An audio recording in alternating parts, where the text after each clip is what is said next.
Mobile না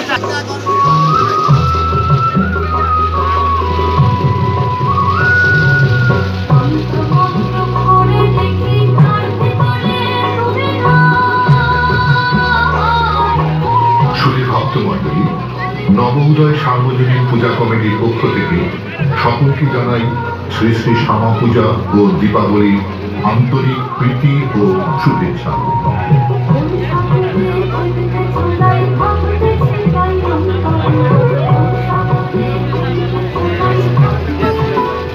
দেবী আদ্যাশক্তি মহামায়া পরম চৈতন্য স্বরূপা, নিত্য সর্বব্যাপী তার মহিমা। তথাপি বিবিধ অসুর নাশে নব নব রূপে তার আবির্ভাব ঘটে বারংবার। কখনো তিনি মহিষাসুর মর্দন করেন মহালক্ষ্মী রূপে, কখনো বা মহা সরস্বতী রূপে শম্ভ নিশুম্ভকে বধ করেন, আবার কখনো মহাকালী রূপে জগতের সকল অশুভ শক্তিকে গ্রাস করেন। সুধী মণ্ডলী, 13তম বর্ষের নিবেদন 3 পীঠস্থানের অন্যতম পীঠস্থান আদ্যাপীঠ। চলুন এই আদ্যাপীঠ সম্পর্কে জেনে নিন।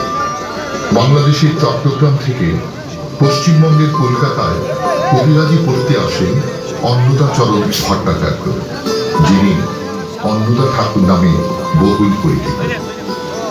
তারপর একদিন তার দেখা হলো জগৎগুরু শ্রী রামকৃষ্ণ পরমহংসদেবের সাথে। জয় মা, জয় মা। তোর তো কবিরাজির ব্যবসা হবে না রে বাবু। জয় মা। কেন ঠাকুর, কেন? কি এমন হলো যে আমার কবিরাজি বিদ্যা অর্জনটাই তুচ্ছ হয়ে গেল? ওরে অন্নদা, তোর হাত ধরে যে মা আদ্যাশক্তি প্রতিষ্ঠিত হবে। জয় মা, জয় মা। তারপর ঠাকুর রামকৃষ্ণদেবের নির্দেশে অন্নদা ঠাকুর ইডেন গার্ডেন্সে ঝিলের ডুব দিয়ে এক 18 ইঞ্চি মায়ের অষ্টি পাথর মূর্তি খুঁজে পান। তারপর রামনবমী রাতে অন্নদা ঠাকুর স্বপ্নাদেশ পান। অন্নদা, কাল যে বিজয়া দশমী, তুমি আমাকে গঙ্গায় বিসর্জন দিও। মা গো, মা, কি এমন ভুল করলাম যে তুমি চলে যেতে চাইছো? মা, মা, মা গো। না না, তা নয়। আমি শুধু শাস্ত্রবিহিত মতে পুজো পেতে চাই না। মা খেয়ে নাও, মা পড়ে নাও, এমন সহজ সরল ভাষায় যে ভক্ত নিজের দৈনন্দিন ব্যবহার্য বস্তু আমাকে নিবেদন করবে, সেটাই হবে আমার আসল পুজো। যদি কোনো ভক্ত আমার সামনে আদ্যাস্তোত্র পাঠ করে, তাহলে আমি বিশেষ আনন্দিত হব। তারপর মায়ের মুখ নিঃসৃত সেই আদ্যস্তোত্র অন্নদা ঠাকুর নিজ হাতে লেখেন, যা আদ্যস্তোত্র নামে ব্যাপক পরিচিত।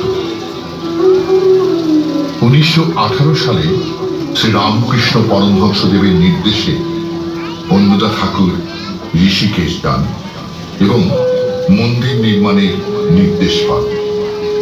রামকৃষ্ণ পরমহংসদেব বলেছিলেন, সৃষ্টির পর পৃথিবীর বুকে এমন মন্দির সৃষ্টি হতে চলেছে যেখানে ঈশ্বরের প্রকট আবির্ভাব ঘটবে। তার মাহাত্ম্য এতটাই হবে যে মন্দির স্পর্শ করলে ভক্তদের উদ্ধার মিলবে। এটি কোনো শক্তিপীঠ নয়, এক আদ্যামায়ের মন্দির। 12 বছরের মধ্যে মন্দির নির্মাণ না হওয়ায় সাধারণ মানুষের মন্দিরে প্রবেশ অসাধ্য থেকে যায়।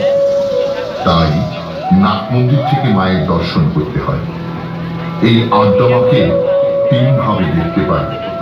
শীর্ষে রাধা কৃষ্ণ যেখানে প্রেমের প্রতীক, তারপর আদ্যামা যা জ্ঞান ও শক্তির প্রতীক, দেবীর নিচে রামকৃষ্ণ পরমহংসদেব যা গুরুদেবের প্রতীক।